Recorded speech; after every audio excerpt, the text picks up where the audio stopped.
2023 में ईरान ने अपने मिलिट्री पर कितना खर्च किया था? 10 बिलियन यूएस डॉलर, और ये अमाउंट रुपीस में आपकी स्क्रीन पर है। एट द सेम टाइम 2023 में ईरान के कट्टर दुश्मन, जो कि खुद ईरान से साइज में 10-20 नहीं बल्कि 75 टाइम्स छोटा है, उसने अपने देश की मिलिट्री पर कितना खर्च किया? 27 बिलियन यूएस डॉलर। ये अमाउंट ईरान की मिलिट्री पर खर्च की अमाउंट से डबल से भी ज्यादा है। इसराइल जैसे छोटे कंट्री से 75 टाइम्स बड़ा होने के बावजूद ईरानियन मिलिट्री के इसराइल से नॉन स्टॉप बढ़ते टेंशन के बीच ये देखना कि ईरान तो सिर्फ इसराइल के मिलिट्री स्पेंडिंग से आधा अमाउंट ही अपनी मिलिट्री में झोंक रहा है, ईरानियन लीडर्स में इनसिक्योरिटीज की भावना को बढ़ा रहा है। 8 नवंबर 2024 में ईरान अनाउंस करता है अपने मिलिट्री बजट को ट्रिपल करने का। has decided to triple its military spending. Iran says it wants to triple its military budget. जिसका रिजल्ट ईरान भी अब मिलिट्री बजट के उस स्टेप पर खड़ा होगा जहां आज के समय इसराइल है। लेकिन सब ये सोच रहे हैं कि आखिर ईरान ऐसा करेगा तो करेगा कैसे, क्योंकि 2023 के ईरान का बजट ही 40 बिलियन यूएस डॉलर था, जिसमें से उन्होंने 10 बिलियन यूएस डॉलर सिर्फ और सिर्फ मिलिट्री को दिया था, जो कि बजट का 25% हिस्सा बन जाता है। अब अगर इनका प्लान मिलिट्री बजट को ट्रिपल करने का है, जिसका डायरेक्ट मतलब होता है 10 बिलियन से 30 बिलियन करना, जो कि ईरान के 2023 वाले बजट में 75% हिस्सा बन जाएगा, तो आखिर ईरान अपने देश को बचे 25% से कैसे चलाएगा? प्रॉब्लम नंबर 1, ईरान में पिछले 5 सालों से इन्फ्लेशन 40% के आसपास चल रहा है, जिसको कम करने की मांग जारी है। प्रॉब्लम नंबर 2, ईरान को बजट डेफिसिट फेस करना पड़ रहा है। 2018 में यूएस सैंक्शंस ने ईरान के ऑयल एक्सपोर्ट रेवेन्यू को काफी कम कर दिया है, जो आमतौर पर ईरान के पूरे बजट का आधा हिस्सा होता है। तो आखिर ईरान ने कैसे प्लान कर लिया कि वो लोग अपना मिलिट्री बजट इजराइल जैसे जाइंट से मैच कर देंगे?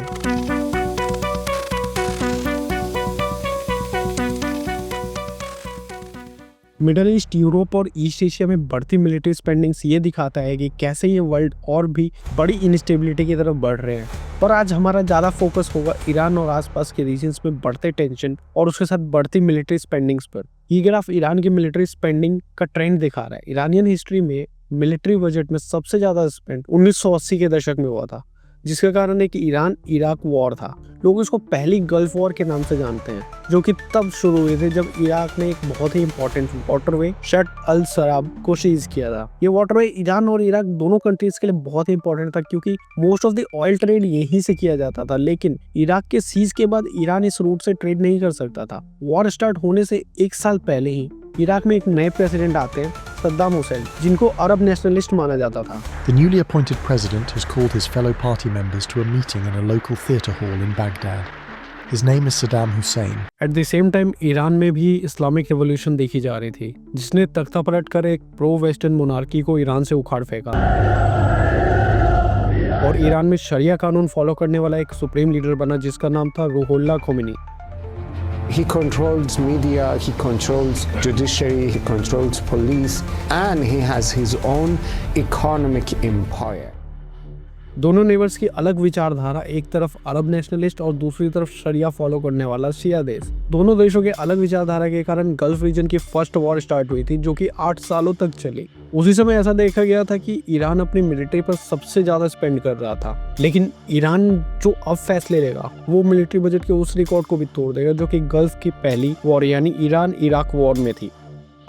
जहां बाकी कंट्रीज के military budget mostly J curve में ग्रेजुअली बढ़ते रहते हैं, ईरान अपने मिलिट्री बजट को लेकर कभी भी श्योर नहीं रहता है। ईरान कभी मिलिट्री बजट को 77% से बढ़ा देता है, तो कभी 60% तक घटा भी देता है। अब ईरान के 2025 से 2026 में डिफेंस बजट को ट्रिपल करने का कारण आखिर है क्या? क्या इजराइल के साथ एक डायरेक्ट वॉर, या फिर इस बीच न्यूक्लियर वेपन डेवलप करना, या फिर एक्सिस ऑफ रेजिलियंस को और भी ज्यादा फंडिंग देना? नेक्स्ट ईयर के मिलिट्री बजट में जो इंक्रीज किया गया है, उसका पहला मोटिवेशन है ईरान के गोल को इन्फ्लुएंस, जो कि मिडिल ईस्ट में बढ़ाना चाहते हैं। ये बजट इंक्रीज राइवल जैसे इजराइल के मिलिट्री थ्रेट्स और इस वेस्ट एशिया में यूएस मिलिट्री के प्रेजेंस को काउंटर करने के लिए है, खासकर डोनाल्ड ट्रंप के अमेरिका में 5 नवंबर को जीत के कॉन्टेक्स्ट में। Ladies and gentlemen, please welcome President-elect Donald J. Trump. Iran का ऑफिशियल बजट बिल ये दिखाता है कि गवर्नमेंट के बजट का 47% oil export resources directly Iran के आर्म्ड फोर्सेस को दिया जाएगा, जबकि गवर्नमेंट का अपना खुद का शेयर इन रिसोर्सेज में सिर्फ 43% होगा। अपने मिलिट्री बजट को बढ़ाकर ईरान का एम है अपने रीजनल प्रॉक्सीज को बनाए रखना। मिलिट्री बजट इंक्रीज करने से ईरान की मिलिट्री और भी ज्यादा पावरफुल होगी, और अगर ईरान में बढ़ते आर्थिक तंगी के कारण लोगों ने सड़कों पर उतरना चालू किया या प्रोटेस्ट करना स्टार्ट किया, तो एक मजबूत मिलिट्री प्रेजेंस मामले को दबाने के काम आएगी, जैसा कि पाकिस्तान में भी हम देख सकते हैं। इस बजट इंक्रीज के साथ ईरान का प्लान है कि कुछ इंपॉर्टेंट स्ट्रेटेजिक एरियाज पे फोकस करे, खासकर अपनी मिसाइल टेक्नोलॉजीज को इम्प्रूव किया जाए। और स्पेशली जब अप्रैल और अक्टूबर 2024 में इसराइल पर किए गए स्ट्राइक्स के बाद भी कोई खास असर नहीं हुआ था इसराइल को। It's the first time Iran has directly attacked Israel from Iranian territory. Iran ने काफ़ी टाइम से अपने मिसाइल कैपेबिलिटीज़ पे इन्वेस्ट किया है और अब जो नए बजट आए हैं वो बैलिस्टिक और क्रूज मिसाइल्स की टेक्नोलॉजी को एडवांस करने में मदद करेंगे। ये फोकस होगा रेंज, प्रिसीजन और पेलोड कैपेसिटी को बढ़ाने पे। इसमें मीडियम और लॉन्ग रेंज मिसाइल्स को अपग्रेड करना भी शामिल हो सकता है ताकि वो रीजनल एनिमीज को काउंटर कर सके और खास करके इसराइल को टारगेट कर सके। इसराइल से जो एयर थ्रेट्स है उनको काउंटर करने के लिए ईरान अपने एयर डिफेंस सिस्टम्स को भी इम्प्रूव करने पर फोकस करेगा। ईरान अपनी इंडिजिनियस सिस्टम को डेवलप करता रहेगा जैसे कि बावर 373। हालांकि ऑफिशियल ईरानियन सोर्सेज का कहना है कि बावर 373 मिसाइल डिफेंस सिस्टम 26 अक्टूबर को इजरायली स्ट्राइक्स के दौरान रशिया से परचेज किए गए एयर डिफेंस सिस्टम से भी ज्यादा इफेक्टिव थे। Surprisingly, the Iranian Bavar 373 air defense system performed better than expected. 26 अक्टूबर को इसराइल का एयर स्ट्राइक ईरान की एयर डिफेंस सिस्टम्स को कमजोर करने के लिए था, जिसमें उन्होंने ईरान के रडार्स और Russian made S-300 air defence systems को खासकर टारगेट किया। यूएस और इजरायली ऑफिसर्स का ये कहना था कि इजरायली अटैक में 3 रशियन ओरिजिन S-300 सिस्टम्स को डिस्ट्रॉय कर दिया गया था। ईरान का प्लान है कुछ और S-300 सिस्टम्स खरीदने का। इसके अलावा ईरान रशिया से Su-35 फाइटर जेट्स खरीदने में इंटरेस्टेड है, जो उसकी पुरानी फ्लीट के लिए एक मेजर अपग्रेड होगा। ईरान के लिए दूसरा ऑप्शन हो सकता है MiG-35 या Su-30 जेट्स, जो सिमिलर कैपेबिलिटी दे सकते हैं कम कॉस्ट पर, जिससे ईरान अपनी फ्लीट को और मॉडर्नाइज कर सकता है। ईरान की जो रेगुलर आर्मी है उसको IRGC के मुकाबले में काफ़ी कम फंडिंग मिलती है। IRGC की फुल फॉर्म है इस्लामिक रेवोल्यूशनरी गार्ड कॉर्प्स। ये ईरान की मिलिट्री का एक ब्रांच है जो 1979 की ईरानियन रेवोल्यूशन के बाद बनाया गया था ताकि कंट्री के इस्लामिक सिस्टम और रेजिम को प्रोटेक्ट किया जा सके। IRGC रेगुलर ईरानियन मिलिट्री से अलग होती है और इसके अपने ग्राउंड, एयर, नेवल फोर्सेस होते हैं।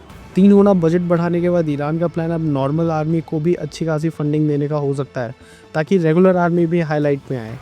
मिलिट्री पर खर्चे करना ईरान में इस्लामिक रेजिम के सर्वाइवल के लिए क्रूशियल है, इसलिए इस एरिया में डिसीजन ईरान के सुप्रीम लीडर के हाथ में होता है, जो कि फिलहाल अयतुल्ला खामनेई हैं। ईरान में आम लोगों की लिविंग कंडीशंस को इम्प्रूव करने के लिए अल्टीमेटली वेस्ट के साथ टेंशंस कम करने की जरूरत है, पर यूएस इलेक्शंस में डोनाल्ड ट्रंप की जीत के बाद ईरान को वापस यूएस की तरफ से मैक्सिमम प्रेशर पॉलिसी शुरू होने का खतरा है। मैक्सिमम प्रेशर पॉलिसी का मतलब होता है कि टारगेटेड कंट्री को इकोनॉमिक, पॉलिटिकल और मिलिट्री लेवल पे आइसोलेट कर देना। इसमें ग्लोबल मार्केट से एक्सेस बंद करना, फाइनेंशियल ट्रांजेक्शंस को ब्लॉक करना और ट्रेड को लिमिट कर देना शामिल होता है। इसका मेन गोल ये होता है कि टारगेटेड कंट्री, जैसा इस केस में ईरान है, यूएस की डिमांड को एक्सेप्ट करे, जैसे अपना न्यूक्लियर प्रोग्राम बंद करे, प्रॉक्सीज को सपोर्ट देना बंद करे।